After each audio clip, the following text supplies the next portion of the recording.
ሰበር አሁን የገባም ተወዳጁ ድምፃዊ ቴዲ አፍሮ ሊሰጠው የነበረው ጋዜጣዊ መግለጫ ታገደም። ቴዲ አፍሮ የፊታችን ሐሙስ የሙዚቃ አልበሙን እንደሚያወጣ መግለጹ ይታወቃል። ኢትዮሪካ የተባለ አልበሙን ይሄ 18 ዘፈኖች ያዘውን አልበሙ ምክንያት በማድረግ ደግሞ ነገ ማክሰኞ በአዲስ አበባ የተለያዩ ጋዜጠኞች በተገኙበት በአርቲስት ቲቪ አማካኝነት ጋዜጣዊ መግለጫ ለመስጠት በዝግጅት ላይ ያለ መታገዱ ተገልጿል። ቴዲ አፍሮ ቃለ ምልልሱን ለማስተላለፍ ከአርቲስት ቴሌቪዥን ጋር ተፋርሞ እንደነበረ የሚናገሩት የውስጥ ምንጮች ሆነው ግን ቴሌቪዥን ጣቢያው እንዳታስተላልፍ በመባሉ የተነሳ በደረሰው ቀጭን ትዕዛዝ የቴዲ አፍሮ ጋዜጣዊ መግለጫ እንዳይደረግ ተደርጓል ማለት ነው። በዚህ መሰረት ቴዲ አፍሮ ይህን ቃለ ምልልስ ለብቻው ይስጥ አይስጥ የሚታወቅ ነገር ባይኖርም ፕሮግራሙ ከአርቲስት ቴሌቪዥን ጋር በመፋረሙ የተነሳ ይህንን ላያደርግ እንደሚችል ነው ምንጮች የሚናገሩት። አርቲስት ቲቪ ከየትኛው ተቋም ማስጠንቀቂያ ተሰጥቶት እንደታገደ ግን የተገለጸ ነገር የለም። ምንጮቻችን እያጣሩ ይገኛሉ። አርቲስት ቴሌቪዥንም በጉዳዩ ላይ ምላሽ እንዲሰጥ እየጠየቀ ይገኛል። ዛሀበሻ ተጨማሪ መረጃዎችን ይዞ የቀድሞ የመንግስት ባለስልጣን ቴዲ አፍሮ በህልውናው ዘመቻ ባለመሳተፉ ቂም ተይዞበት ሊሆን እንደሚችል ተናገሩ። የቴዲ አፍሮ ጉዳይ አነጋጋሪነቱ ቀጥሏል። ዛሬ ደግሞ የቀድሞ ባለስልጣን አዳዲስ ነገሮችን አውጥተዋል። የቀድሞ የአዲስ አበባ ከተማ አስተዳደር ኮሚኒኬሽን ቢሮ ኃላፊ አቶ ዮናስ ዘውዴም የድምፃዊ ቴዎድሮስ ካሳሁን ወይም ቴዲ አፍሮ አዲስ አልበም ጋዜጣዊ መግለጫ መታገድን አስመልክቶ በሰጡት አስተያየት ድምፃዊው ከዚህ ቀደም መንግስት ባዘጋጃቸው ዘመቻዎችና መድረኮች ላይ ለመሳተፍ ፈቃደኛ ባለመሆኑ የተነሳ ቂም ተይዞበት ሊሆን እንደሚችል ጠቁመዋል። አቶ ዮናስ በማህበራዊ ትስስር ገጻቸው ላይ ባሰፈሩት ጽሑፍ ቴዲ አፍሮን በአካል እንደሚያውቁት ገልጸው መንግስት ባወጀው የህልውና ዘመቻ ወቅት ህዝብን እንዲቀሰቅስ ዘመቻውን በሚያስተባብረው ግለሰብ በኩል ብዙ እንደተለመነና እንደተጎተጎተ አጋልጠዋል። ይሁን እንጂ ቴዲ አፍሮ በዚህ ዘመቻ ላይ ለመሳተፍ ወይ ፍንክች በማለት ሙሉ በሙሉ ፈቃደኛ ሳይሆን መቅረቱን አስታውሰዋል። ከዚህ በተጨማሪም በድምፃዊ ማዲንጎ አፈወርቅ ህልፈት ወቅትና በሌሎች ጊዜያትም በድምፃዊና በሚመለከታቸው አካላት መካከል የተፈጠሩ ተጨማሪ አለመግባባቶች እንደነበሩ አቶ ዮናስ አንስተዋል። የቀድሞ የኮሚኒኬሽን ቢሮ ኃላፊው አክለውም አሁን ላይ በቴዲ አፍሮ የኢትዮሪካ አልበም መግለጫ ላይ የተጣለው ክልከላና መሰናክል በእነዚህና በመሳሰሉት የቂም ምክንያቶች ከሆነ አድራጎቱ ፈጽሞ ስህተት መሆኑን ተናግረዋል። ጉዳዩ ከዚህም በላይ እንዳይካረርና ወደ ባሰ ችግር እንዳያመራ አሳጎርጓሪ እንዳይሆን ነገሩ ሲሉ ያስጠነቀቁት አቶ ዮናስ መቼ ይሆን የሚበጠሰው የቂም ሰንሰለት የቂም ቋጠሮ የሚለውን ኃይለ ቃል በመጠቀም ፖለቲካዊና አስተዳደራዊ ቂም በቀል ሊያበቃ እንደሚገባ መልእክታቸውን አስተላልፈዋል። መንግስት የቴዲ አፍሮን ፕሬስ ኮንፈረንስ ማገዱ ለራሱ ለመንግስት የስነልቦና ኪሳራ፣ ለቴዲ አፍሮ ደግሞ ድል፣ በጣም ትልቅ ድል። ምክንያቱም ለቴዲ አፍሮ በሚሊዮን ብር የማይገኝ ማስታወቂያ ነው መንግስት የሰራለት። በህዋት ጊዜ ሲደረግ እንደነበረው ህዋት በከለከለው ቁጥር የቴዲ አፍሮ ፍላጎት ምን ያክል ሊጨምር እንደሚሄድ ህዝቡ እሱን ለማዳመጥ ያለው ፍላጎት ሁላችሁ የምታውቁት ነው። አሁንም የቴዲ አፍሮን ፕሬስ ኮንፈረንስ በመከልከላቸው ብቻ ነገ ፕሬስ ኮንፈረንስ ተሰጥቶ ከሚገኘው የሚዲያ ሽፋን የበለጠ ይሄኛው የፕሬስ ኮንፈረንሱ መከልከሉ ለቴዲ አፍሮ ትልቅ የሚሊዮኖች ብር የሚቆጠር ማስታወቂያ ነው የሆነለት። መንግስት እንዳይደመጥ እንዳይሰማ በከለከለው ቁጥር ህዝቡ ደግሞ ቴዲ አፍሮን እየፈለገ ይሄዳል። መንግስት በነካጁ ደግሞ አሁንም በቴሌቪዥን በሬዲዮ የቴዲ ዘፈኖች እንዳይታለፉ ቢከለክል ደግሞ የበለጠ ቴዲ አፍሮ አሸናፊ ይሆናል። እንዴት ነው የሚሆነው? ሰዎች ኦንላይን ገብተው ያዳምጣሉ። እንደ ድሮ ሲዲ ምናምን የሚባል ነገር የለም። ሬዲዮ ስለማያዳምጥ በኦንላይን ላይ ቴዲ አፍሮ የሚገባውን ቪዲዮ ያገኛል ማለት ነው። ስለዚህ እንደኔ መንግስት ቴዲ አፍሮ ቢተው ነው የሚሻለው። ህዝብ ነው እንደገና የመናገር ነፃነትን ማክበር ስለሆነ ቴዲ አፍሮ ቢተው። ለማንኛውም ሁላችንም የቴዲ አፍሮን አዲስ አልበም ሐሙስ በጉጉት እየጠበቅን ነው። ከ8 ዓመት በላይ 48 ሰዓቱ እጅግ በጣም በጉጉት እንድንጠብቀው አድርጎናል። ሀያሲያን ከያንያን የሙዚቃ ባለሙያዎች እንዲሁም የጦመ ዜማ አድናቂና ወዳጆቹ እሱን ይጠብቁታል። ቲዮሪካ 2018 በ8ኛው ወር በ8ኛው ቀን በ8ኛው ሰዓት ላይ ይለቀቃል። ታዲያ ብዙሃኖቹ የራሳቸውን ሐሳቦች ፍለፊት ሰድረው ይሟገጡበታል። ቴዲ አፍሮ እነዚህ ቀደሙ የሙዚቃ ረሃባቸውን ያስታግስላቸዋል። እንዲሁም ስለ ሀገራችን ምን ይላል ብዙዎቹ ጠብቀውታል። ሶሻል ሚዲያ ብዙ ዜናዎች፣ ብዙ ሐሳቦች ተንሸራሸሩ። ጋዜጣዊ መግለጫው ተቋረጠ።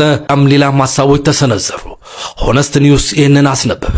የያሬድ ሹመቴ ምስል አጠገቡ ለጥፏል። ሐሳቡ የያሬድ ሹመቴ ይሁን አይሁን እርግጠኛ አይደለሁም፣ ነገር ግን ሐሳቡ ተመችቶኝ ላጋራችሁ። የጥበብ ዋርካ፣ የዋርካ ጥላ፣ የጥላ ግዙፍ፣ የግዙፍ ረቂቅ፣ የረቂቅ ልሂቅ፣ የልሂቅ ቁጥብ፣ የቁጥብ ለጋስ፣ የለጋስ ማማ፣ ከማማም ዳሽን፣ ከዳሽን ሰንደቅ፣ የሰንደቅ ምጡቅ፣ ከምጡቁም ሩቅ፣ የሩቅ ድብቅ፣ የድብቅ ቃል ሰንዱቅ፣ የሰንዱቅም ውድ፣ ከውድም ውድ አርድ፣ የውድ አርድ ትውልድ፣ የትውልድ ግርማ፣ ከግርማም ንዑድ፣ ከንዑድ ትሁት፣ የትሁት አርማ፣ የፍቅር ዜማ።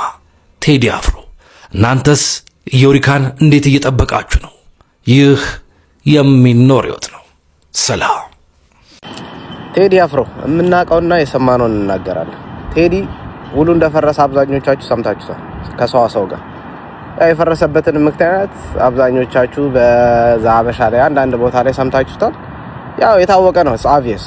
እና በተለይ ደግሞ ሶስቱን ዘፈኖች እንዲሰሙ ስለማይፈለግ የተወሰኑ ሰዎች ይገባቸዋል። የተወሰኑ ሰዎች ነገሩን ክራሽ ለማድረግ ሞክረዋል። ኤኒዌይስ እሱ ግን ለህዝቡ ቃል ገብቻለሁ በዩቲዩብም ቢሆን ለቃለሁ ብሎ ይገባ ቢግ ማን። ስለዚህ ሁላችንም አሁን ምን ማድረግ አለብን? አዚ ቻሌንጅ እንዳለ የቴዲ አድናቂ ሆነውላ ሙዚቃ የሚወዱላ ሁላችሁ የቴዲ አፍሮን ዩቲዩብ ገጽ ሰብስክራይብ ማድረግ አለባችሁ። በቃ አዚ ቻሌንጅ ሁሉም ሰው ማድረግ አለበት። ምክንያቱም he's a legend bro። ምንም ከዚህ በላይ 4 ዓመት የተረፋበት እንደዚህ በነፃ ሊሰጠን ስንት በጉጉት የምንጠብቀው ነገር አሜን። እና ይሄ መታሰብ አለበት ባይ ነኝ። ስለዚህ ይመቻችሁላችሁም ሰብስክራይብ ያረጋችሁ ደውል ምልክቷን እየተጫናችሁ ሬዲዮ ናችሁ አትሊስት 3 ሚሊዮን መድረስ አለበት እስከሚመጣ ድረስ ራሱ አልበሙ። ስለዚህ ይመቻችሁላችሁ ሰብስክራይብ አድርጉ ባይ። የቴዲ አፍሮ ትልቁ ፕሮሞተር የኢትዮጵያ መንግስት ነው። ትልቁ ፕሮሞተሩ አድናቂዎቹ አይደሉም፣ ሶሻል ሚዲያ አይደለም፣ ቴሌቪዥን፣ ሬዲዮ፣ ጋዜጣ፣ መጽሔት አይደለም። የቴዲ አፍሮ ትልቁ ፕሮሞተሩ የኢትዮጵያ መንግስት ነው። በኢህአዴግም ጊዜ አሁንም በኢህአዴግ ጊዜ ኮንሰርቶች እንዳያዘጋጅ መከልከል፣ ከሀገር እንዳይወጣ መከልከል፣ ሰበብ ፈልጎ ማሰር፣ የአልበም ስርጭቱ በአንድም በሌላ መልኩ እንዲስተጓጎል ለማድረግ መሞከር ነበር። ያ ነገር የቴዲ አፍሮን ተቀባይነት እጥፍ ነው ያደረገው። አሁንም በብልጽግና ተመሳሳይ ነገር ሰዋሰው የቴዲ አፍሮን አልበም ገበያ ላይ ለማዋል የተስማማውን ካምፓኒ ከጀርባ ከፍተኛ ጫና ሲፈጥር ነበር መንግስት።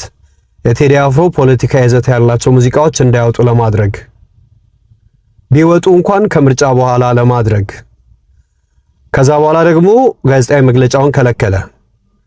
ይሄ የቴዲ አፍሮን ተቀባይነት ሊቀንሰው ይችላል በምንም አይነት መልኩ። ለመንግስት ከኛ በላይ የቀረበ የለም ብለው የሚያምኑ አንዳንድ አካላት ግለሰቦች ሶሻል ሚዲያ ላይ ከወዲሁ ዘመቻ ጀምረዋል።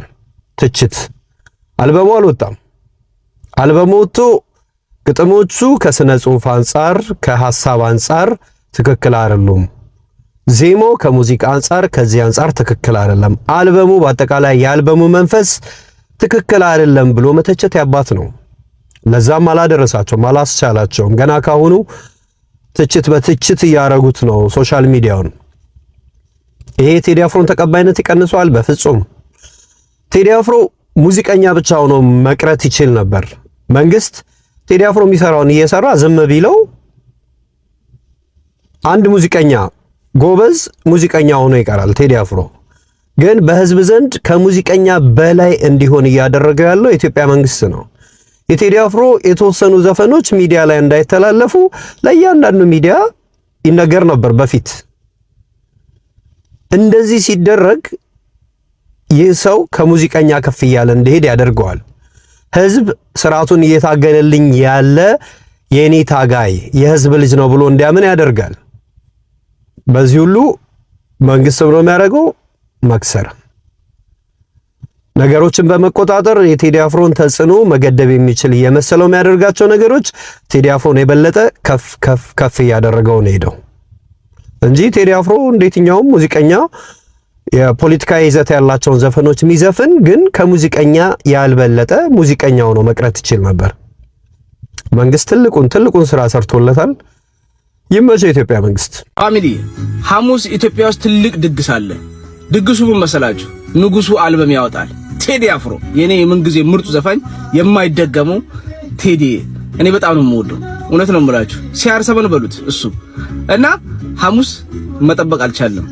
እናንተ የንጉሱን የምትወዱትን አንድ ዘፈን ኮሜንት ላይ አስቀምጡልኝ። እኔ ደግሞ ልጋብዛችሁ ከሱ መቼም የማይደገም በሌላ ቋንቋ ያልተዘፈነ ይሄ ዘፈን የሱ በጣም የምወድለት ሰው ሆድ ብሶት ወይም ለጓደኛው ምናምን ለቤተሰቡ የሚያወራውን ግጥም ዜማ አድርጎ የዘፈነው ዘፈን ይሄ ነው። ፋሚሊ ለኔ ይሄ ነው። እንዴት ወደድከው ልትሉ ትችላላችሁ፣ ግን እኔ በጣም ስለተመቸኝ ነው። አላማሽም ለሰው ነው የሚለው። አሁን አንተ ሚስትህ ምናምን ብታስቀይምህ ሂደህ ታወራለህ እንዴ? አታወራም እኮ ምክንያቱም አንተ ነው የምትገመተው። አያጣውምና ፍቅርን እንቅፋቱ። ስሙት በእናታችሁ ከፍቶሽ ብቀየምሽ ባንድ ቀን መልሼ ልሳሰ ራሴ እንዴት አሳልፌ አንቺን ልማች ለሰው እንዴ ቢያማት ማለት ነው። እሱ እኮ ነው የሚገመተው አይደል እንዴ? እና ይሄ ከዚህ በላይ ዘፈን አለ? ብዙ ነው ሚስሪ እንደዚህ ስር ግን አፍቅሬ ሆዴ ባሰኝ ነው መስሏል አይደለም። ሙዚቃው ስለገረመኝ ነው። በነገራችን ላይ በብሔር በእምነት ምናምን የተሳሰረ ሰው ቴዲን አይወደውም። እውነት ነው የምላችሁ። እሱን የጥበቡን ሙያ ብቻ አድንቁለት። ሌላውን ተውት። የማንኛውም እምነት እኮ ዘፋኝ እንድትወድ አይፈቅድም እኮ። እምነተኛ ነኝ ካላችሁ አትወደዱት በቃ። መጀመሪያም ዘፋኝ ማወደድ አለ። ግን የሙዚቃ ብቃቱ ላይ ነው ማተኮር ያለባችሁ። ይሄ ዘፈን በጣም ነው የምወደው ከሱ። እናንተ ደግሞ እስቲ ስለሱ የሚሰማችሁና ስለ አልበሙ ያላችሁን ኮሜንት ላይ አስቀምጡ። ቪዲዮ ከተመቻችሁ ኮፒ ሊንክ፣ ሪፖስት፣ ላይክ ማድረግ እንዳይረሳ። ቴንክ ዩ። በጥበብ አርበኛው ቴዲ አፍሮ አሁንም ባለስልጣናት አጣብቅኝ ውስጥ ወድቀዋል። በሚሊዮኖች የሚጠበቀው ኢትዮሪካ የተሰኘው አዲስ አልበም ለህዝብ ይፋ ከመሆኑ በፊት ዛሬ ማክሰኞ ሊካሄድ የነበረው የፕሬስ ኮንፈረንስ በድንገት ተሰርዟል። ከአርቲስት ቲቪ ጋር የተደረገው የቀጥታ ስርጭት ስምምነት በባለስልጣናት ጥብቅ ትዕዛዝ እንዲቋረጥ የተደረገው ለምንድን ነው? ቴዲ አፍሮ አሁንም አደገኛ የተባለ መልእክት ይዞ እየመጣ ነው? ዛሬስ በአዲስ ሪፖርተር ከኢትዮሪካ እገዳ በስተጀርባ ያለውን የፖለቲካ ትኩሳትና የጥበብ ነጻነት ትግል በጥልቀት እንመረምራለን። ነገሩ ወዲህ ነው። ቴዲ አፍሮ አዲሱን አልበምን አስመልክቶ ለጋዜጠኞች ማብራሪያ ለመስጠትና ከአድናቂዎች ጋር በቀጥታ ስርጭት ለመገናኘት ሁሉንም ዝግጅት አጠናቆ ነበረ። ሆኖም ግን ዝግጅቱ ጥቂት ሰዓታት ሲቀሩት ባለስልጣናት ለአርቲስት ቲቪ በሰጡት ከላይ የወጣ ትዕዛዝ ስርጭቱ እንዳይካሄድ ተከልክለዋል። ይህ ደግሞ የፕሬስ ኮንፈረንሱ ሙሉ በሙሉ እንዲቋረጥ፣ ጋዜጠኞች በሩ ላይ እንዲቀሩ አድርጓል። እዚህ ጋር የቴዲ አፍሮን ተጽዕኖ ማየት ተገቢ ነው። አልበሙ ገና ሳይወጣ ባለስልጣናትን እንቅልፍ የነሳው ኢትዮሪካ የሚለው ስያሜ በራሱ ምን አይነት ሚስጥር ይዞ ይሆን? ቴዲ ሁልጊዜም በዜማዎች ውስጥ የሚሰነዝራቸው ፖለቲካዊና ማህበራዊ ሂሶች አሁን ካለው የሀገሪቱ ወቅታዊ ሁኔታ ጋር ተዳምሮ ለባለስልጣናቱ ከባድ ራስ ምታት መሆናቸው ይህ እገዳ በግልጽ ያሳያል። አውንታ ወይንም ገዛኸኝ በርሲሳ ቀደም ሲል ስለ አርቲስቶችና ስለ ስርዓቱ ግንኙነት የሰጠው ትችት እንዳለ ሆኖ የቴዲ አፍሮ ጉዳይ ግን ከኪነ ጥበብ አልፎ ወደ ብሔራዊ ደህንነት ስጋትነት ደረጃ መጠራቱ ብዙዎችን አስገርሟል። እናንተስ ምን ትላላችሁ? ቆይ እስቲ እዚህ ጋር አንድ ጥያቄ ላንሳላችሁ። ያን ድምጻዊ የፕሬስ ኮንፈረንስ መከልከሉ አልበሙን ይበልጥ እንዲናፍቅ ያደርገዋል ወይንስ መልእክቱ እንዳይሰራጭ እንቅፋት ይሆንበታል? ባለስልጣናትስ የኪነ ጥበብ ሰዎችን ለምን ይፈራሉ? ሐሳባችሁን አሁኑኑ ኮሜንት ላይ ጻፉልኝ። ከዚህ በስተጀርባ ያለው እውነታ ግን ሌላ ነው። ኢትዮሪካ የሚለው ስም ኢትዮጵያና የታሪክ ግርማን አጣምሮ የያዘ ስያሜ እንደሆነ ይገመታል። ቴዲ አፍሮ ባለፉት አልበሞች እንደ ጥቁር ሰውና ኢትዮጵያ ባሉ ስራዎቹ የህዝብን ስሜት የኮረኮረባቸው መንገዶች አሁን ላለው እገዳ ዋና ምክንያት ሳይሆን አይቀሩም። የሚዲያ ተቋማት ላይ የሚደረገው ጫናና የፈጠራ ነጻነት መገደብ ሀገሪቱ ወደ ምን አይነት አቅጣጫ እየሄደች እንደሆነ ጥልቅ ጥያቄ ምልክት ጥለዋል። ቴዲ አፍሮ ግን ዝም የሚል አይመስልም። ኢትዮሪካ በመላው ዓለም በሚገኙ የዲጂታል ገበታዎች ላይ መለቀቁ አይቀሬ ነው። በመጨረሻም የቴዲ አፍሮ ኢትዮሪካ አልበም ከመውጣቱ በፊት ትልቅ ፖለቲካዊ አጀንዳ ሆኗል። የዛሬው እገዳ ለአልበሙ ተጨማሪ ማስታወቂያ ይሆንለታል ወይንስ የፈጠራ ነጻነትን የመጨረሻ ሞት ያበስራል? አዲስ ሪፖርተር የቴዲ አፍሮን ቀጣይ እርምጃዎችና ከአልበሙ በስተጀርባ ያሉ ሚስጥራዊ መረጃዎችን መከታተሉን ይቀጥላል። ቪዲዮውን ከወደዳችሁት ላይክ በማድረግ ድጋፋችሁን ግለጹ። እንደዚህ አይነት ጥልቅና መረጃ መርማሪ ዘገባዎችን በየቀኑ ቪዲዮ እስክንገናኝ አዲስ ሪፖርተር ነበርኩ።